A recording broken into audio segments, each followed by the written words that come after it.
Margaret Reynolds stood quietly in the back corner of the grand Whitmore Estates drawing room, her simple grey dress blending into the shadows of the tall velvet drapes. The atmosphere was tense. Family members dressed in expensive black suits and silk gowns sipped champagne and whispered among themselves as they waited for the will to be read. No one acknowledged Margaret, not even with a nod. She wasn't family. To them, she was just the help.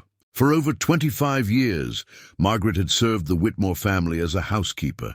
She cleaned their rooms, cared for their children, cooked their meals, and even comforted Mr. Jonathan Whitmore in his loneliest moments.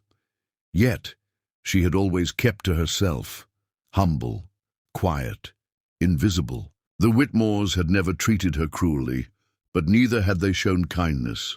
Veronica, the eldest daughter, always called her Maggie, a name Margaret disliked but never dared correct. Veronica now stood near the fireplace, whispering to her younger brother Charles, "Can you believe she showed up? I bet she thinks she's getting something, maybe a dusty teacup." Charles chuckled. "She probably still thinks loyalty gets you somewhere these days." Margaret heard them, but she didn't react. Her hands clasped in front of her, she looked down at the old wooden floor she'd mopped 1,000 times. At exactly 2 p.m., Mr. Whitmore's longtime lawyer, Harold Clarkson, entered with a thick envelope and a solemn face. "Ladies and gentlemen," he began, "thank you for gathering today for the reading of Jonathan Whitmore's final will and testament." Everyone sat in the grand leather chairs, murmuring silenced. Margaret remained standing in the back, though Clarkson glanced toward her briefly and gave a small nod of recognition. The will was long and detailed. The grandchildren received trust funds. The children received properties, stocks, and precious family heirlooms.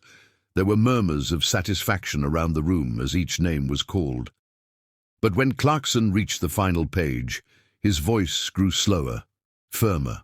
"To Margaret Reynolds," he read, "the woman who served this household with grace, loyalty, and unspoken strength for over 2 decades, I leave the remainder of my estate, this house, the full art collection, and all residual financial assets and property not otherwise distributed."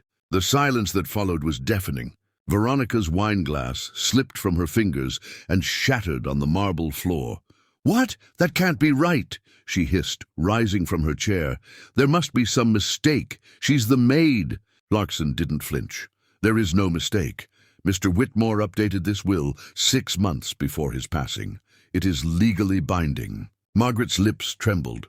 Her knees weakened, and she sat down slowly on the edge of a nearby settee, unable to fully process what she'd just heard. She had never expected anything, never asked, never dreamed. From the shadows, the housekeeper had just become the heir to a fortune, and suddenly every eye in the room was on her. The room erupted in chaos. Veronica stormed toward Clarkson, snatching the will from his hands, her voice shaking with fury. "This is absurd. My father would never leave everything to her. She probably manipulated him." Charles chimed in. "We'll contest it. No judge in their right mind would let this stand."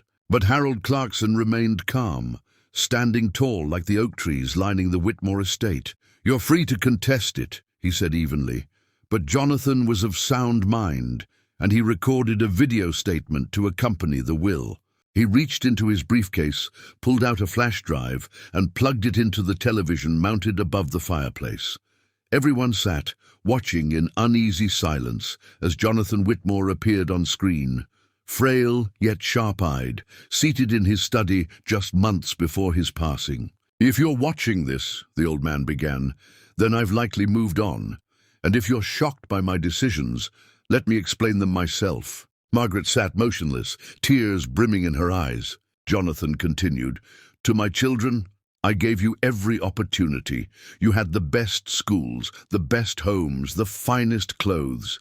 But I also saw how you treated people, entitled, unkind, especially toward Margaret, the one person who never once asked for anything, but gave everything." He took a deep breath, then added, "Margaret was there when your mother died. She stayed and helped me raise you when I was broken. She listened, she cared, and she never asked for recognition. I owe her more than this fortune, but it's the least I can do. The video faded to black. A heavy silence followed.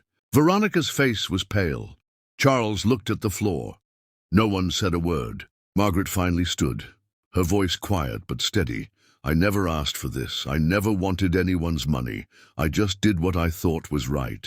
Clarkson approached her and placed the keys to the estate in her hand. Mr. Whitmore trusted you more than anyone. Over the next few weeks, the Whitmore estate transformed. The arrogant heirs faded from the scene, sulking into their lives of luxury reduced, while Margaret stayed in the house, not as a maid, but as the new owner. She didn't sell the mansion.